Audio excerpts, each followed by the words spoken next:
Este áudio ele tem por intuito, como objetivo, trazer uma explicação e uma reflexão ao texto de Hebreus 4,16. Se você está com sua Bíblia próxima de você, você pode abrir. Diz assim: Cheguemos, pois, com confiança ao trono da graça, para que possamos alcançar misericórdia e achar graça, a fim de sermos ajudados em tempo oportuno. Essa passagem ela vem como uma continuação, vem como um ápice da doutrina que foi exposta no capítulo 4 de Hebreus. Ele vem falar mais expressamente aqui a partir do verso 14, pois do verso 1 ao verso 13 ele vai explicar a superioridade de Cristo sobre Josué. Porque Josué, o povo que foi guiado por Josué ainda restou muitas terras para conquistar, restaram ainda um repouso a dar para o povo. Porém, Cristo ele nos dará o repouso, porque assim como está dito no verso 9, ele diz que ainda resta um repouso para o povo de Deus, ou seja, e é Cristo que nos dará este repouso. Por isso Cristo ele é superior a Josué. E assim, nos versos 14 ao verso 16 do capítulo 4 de Hebreus, ele vem mostrar que Cristo ele é superior aos sumos sacerdotes do antigo pacto, ou da antiga aliança, ou da antiga lei.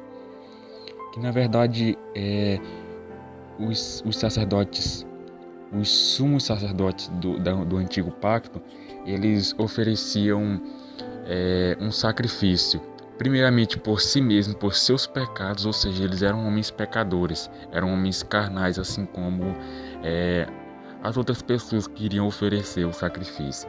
Ele oferecia primeiramente por si mesmo e depois pelo povo. E ele entrava uma vez no ano, ou seja, as pessoas elas tinham primeiramente que ir ao sumo sacerdote para o seu sacrifício chegar a Deus.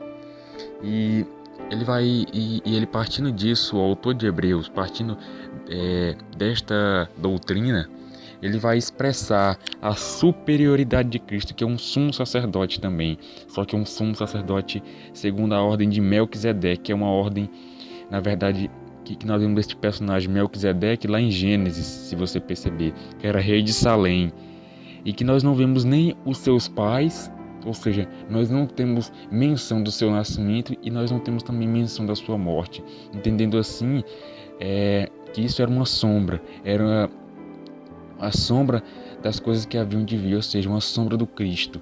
Cristo que ele não tem um início e ele nunca terá um fim. Ele nunca teve Cristo nasceu aqui nesta data. Não, mas Cristo ele é eterno e os seus anos eles nunca terão fim.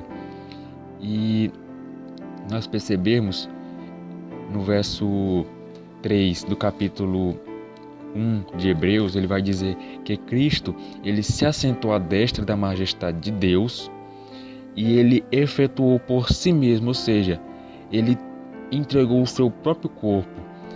A Bíblia ela vai expressar no Novo Testamento que Cristo ele é como um cordeiro de Deus, puro, imaculado, santo, e que na sua boca não se achou engano. Ou seja, os sacerdotes eles ofereciam uma vez no ano, ou seja, todos os anos eles ofereciam sacrifício, primeiramente por seus pecados e depois pelos pecados do povo. Mas Cristo é superior, porque Cristo ofereceu a si mesmo uma vez por todas e aperfeiçoou para sempre aqueles que são santificados.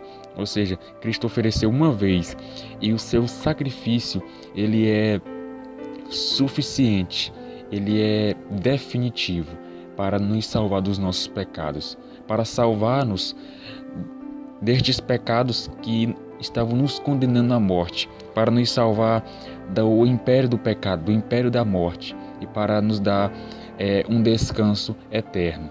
Ou seja, por isso Cristo ele é superior ao sumo sacerdote do antigo pacto. E se a gente for perceber, no verso 14 ele diz: nós temos um grande sumo sacerdote, que penetrou nos céus. Então, por isso, nós precisamos reter a nossa confissão, ou seja, precisamos nos apegar mais firmemente à nossa fé, porque nós temos um sumo sacerdote maior, um sumo sacerdote superior à antiga lei. E assim, nós precisamos nos apegar mais firmemente às coisas que já nos foram ditas. Ele vai dizer no capítulo 2, verso 1, ele diz assim: nós precisamos atentar para as coisas que já nos foram ditas, ou seja, para a palavra de Deus, para que em nenhum momento nos desviemos dela. Porque se a palavra que foi falada pelos anjos, ou seja, a lei, ela teve um justo juízo sobre aqueles que a desobedeceram, quanto mais a falada por Cristo, que começou a ser anunciada por Cristo e foi confirmada nos apóstolos com muitos sinais e prodígios. Ou seja, a palavra de Cristo ela é maior do que a dos anjos. Cristo é superior aos anjos. Então nós precisamos nos apegar firmemente, porque agora nós temos um grande sumo sacerdote maior do que o da antiga lei, que ele não necessita de oferecer por si mesmo, mas ele ofereceu o seu próprio corpo, porque ele era puro, santo, imaculado, ele era maravilhoso, e assim ele era impecável, ele foi sem pecado, assim como nós vemos aqui no verso 15, porque nós não temos um sumo sacerdote que não possa compadecer-se das nossas fraquezas. Como assim? Os antigos sacerdotes da antiga lei, eles eram rodeados de fraqueza. Eles tinham fraquezas, eles eram pecadores assim como nós. E eles ofereciam primeiramente por si mesmo e depois por nós. Ou se nós fôssemos da antiga lei, nós precisamos levar o nosso sacrifício. Eles ofereceriam primeiramente por eles e depois por nós. Ou seja, então eles não poderiam se compadecer das nossas fraquezas, porque eles tinham as mesmas fraquezas que nós e eles fraquejavam na mesma coisa que nós.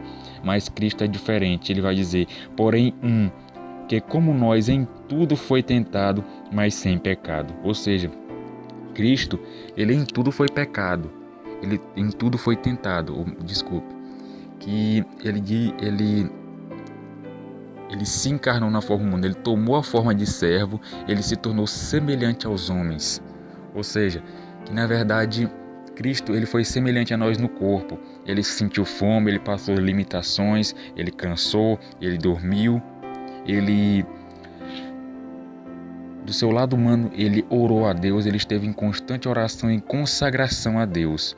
Ou seja, e assim ele em tudo foi tentado. Se nós percebemos ali na tentação, ele foi tentado na sua carne, ou seja, na sua fome. Ele estava com fome, estava jejuando e Satanás ofereceu, quis duvidar do seu poder. Disse, se tu és o Filho de Deus, faz com que essas pedras se transformem em pão.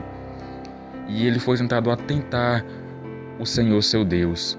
E ele foi tentado também pelas riquezas, porque ele era um homem de 30 anos e estava em corpo humano. E assim ele foi tentado a receber riquezas, que na verdade não iria receber, mas se ele tivesse obedecido às tentações de Satanás, o seu sacrifício seria inútil. Mas Cristo, ele é o Cordeiro puro, é o Cordeiro imaculado de Deus. E na verdade ele resistiu ao diabo, ele se sujeitou a Deus, resistiu ao diabo e o diabo fugiu dele. Ou seja, que por isso nós temos um grande sumo sacerdote, porque Cristo ele resistiu à tentação, ele recebeu graça para resistir à tentação, ele foi perfeito, ele é santo, ele é justo e ele é verdadeiro. E assim ele pode nos socorrer, ele pode se compadecer das nossas fraquezas, porque ele em tudo foi tentado, mas ele não pecou. Então, entendendo esses dois versículos que foram explicados, nós chegamos ao verso 16, que ele diz que nós, visto que nós temos um grande sumo sacerdote, que em tudo foi tentado, mas não pecou, e ele pode se compadecer das nossas fraquezas, nós precisamos chegar com confiança ao trono da graça. Ou seja, precisamos ter confiança que se nós nos achegarmos a Cristo, ele pode se compadecer das nossas fraquezas. Se nós nos achegarmos a Cristo, ele pode nos dar graça para suportarmos a tentação, para suportarmos as aflições. E ele vai dizer que este trono é um trono da graça, ou seja, é a fonte da graça. É de onde flui a graça, é de onde flui o poder para nós suportarmos tudo isso. Então nós precisamos nos achegar a Deus em oração, precisamos nos achegar a Deus na consagração. E assim nós iremos alcançar misericórdia e achar graça. Ou seja, Deus ele terá misericórdia de nós. Ou seja, a misericórdia, na verdade, ela é Deus não nos tratar como nós merecemos. Por quê? Porque nós merecemos morrer, mas Deus não nos mata. Ou seja, isso é misericórdia. E a graça é o quê? É Deus nos tratar como nós não merecemos. Como assim? Nós não merecemos ir para o céu. Nós não merecemos essas bênçãos espirituais, essa herança incorruptível, esse tesouro que os ladrões não roubam e a traça não rói. Nós não merecemos esse maravilhoso tesouro, mas Cristo nos deu. E assim, esta é a graça que nós iremos alcançar se nós nos achegarmos a Deus. Porque a Bíblia diz, tanto na carta de 1 Pedro quanto em Tiago, diz que Deus resiste aos soberbos, ou seja, aqueles que se acham autossuficientes, aqueles que se dizem que não necessitam da graça de Deus. Deus resiste, Deus abate. Em Provérbios 16:18 diz que a soberba precede a ruína e a altivez de espírito precede a queda. Ou seja, aqueles que são soberbos, aqueles que acham que não necessitam da ajuda de Deus, aqueles que não dependem da graça de Deus, eles caem por terra, eles caem com a boca no pó. Por quê? Porque a única ajuda, a única força que nós podemos ter é a força que vem de Deus. Então nós precisamos ser humildes. E continuando esse versículo de 1 Pedro e Tiago, ele vai dizer que Deus resiste aos soberbos, mas dá graça aos humildes. Nós precisamos andar em humildade com Deus. Nós precisamos andar em submissão a Deus, em constante dependência. O apóstolo Paulo vai dizer em 2 Timóteo 2, a partir do verso 1, para Timóteo, que era um jovem pastor, ele estava passando por dificuldade muitas das vezes, mas ele diz: Tu, pois, filho meu, fortifica-te na graça que há em Cristo Jesus. E o apóstolo Pedro vai dizer, na sua primeira carta, no capítulo 1, verso 13, ele diz: Esperai inteiramente na graça que se ofereceu na revelação de Jesus Cristo. Ou seja, nós precisamos depender inteiramente da graça de Deus. Nós precisamos nos fortificar. A única força que nós podemos ter é na graça de Deus. É em Deus que nós podemos ter esta graça.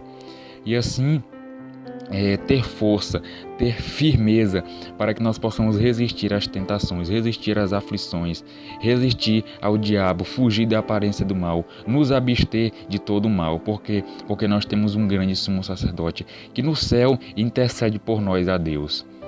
E a Bíblia diz que se nós nos achegarmos a Deus, que se nós sermos humildes diante de Deus, que se nós estivermos aos pés de Deus, nos achegamos ao trono da graça.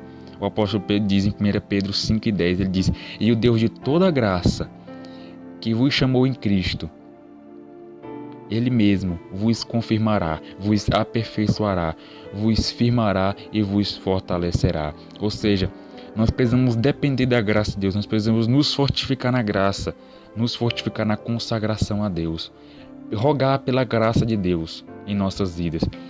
Precisamos esperar inteiramente somente na graça de Deus, somente esperar pela graça, que ela é que vai nos dar força para suportarmos as tentações. E assim nós seremos ajudados, ou seja, nós seremos aperfeiçoados, nós cresceremos na estatura, nós seremos transformados a cada dia à imagem de Cristo. E nós seremos confirmados, ou seja, Cristo ele a cada dia fortalecerá a nossa fé, confirmará, nos dará a cada dia mais a confirmação de nossa fé. E também Ele nos firmará e nos fortalecerá, ou seja, Ele nos dará força contra as aflições, contra os ventos, porque aqueles que confiam no Senhor serão como o monte Sião, que não se abalam, mas permanece para sempre. Salmos 125:1. Ou seja, precisamos esperar inteiramente na graça de Deus. E assim como fecha o versículo aqui, a fim de sermos ajudados em tempo oportuno, ou seja, nós teremos a ajuda, nós teremos a graça, nós teremos o antídoto vindo do céu. Nós temos a Cristo, que penetrou os céus e está à majestade de Deus, está à destra da majestade de Deus, e assim Ele intercede por nós. Ele nos dá força, Ele nos dá a graça, e nós somos ajudados, nós permanecermos firmes firmes e nos gloriamos, mas nós nos gloriamos em Cristo, que nos oferece a graça, que nos ajuda em todas as nossas fraquezas, que nos dá força para fugirmos da aparência do mal, para resistirmos ao diabo, e isso se tão somente nós nos sujeitarmos a Deus. Amém.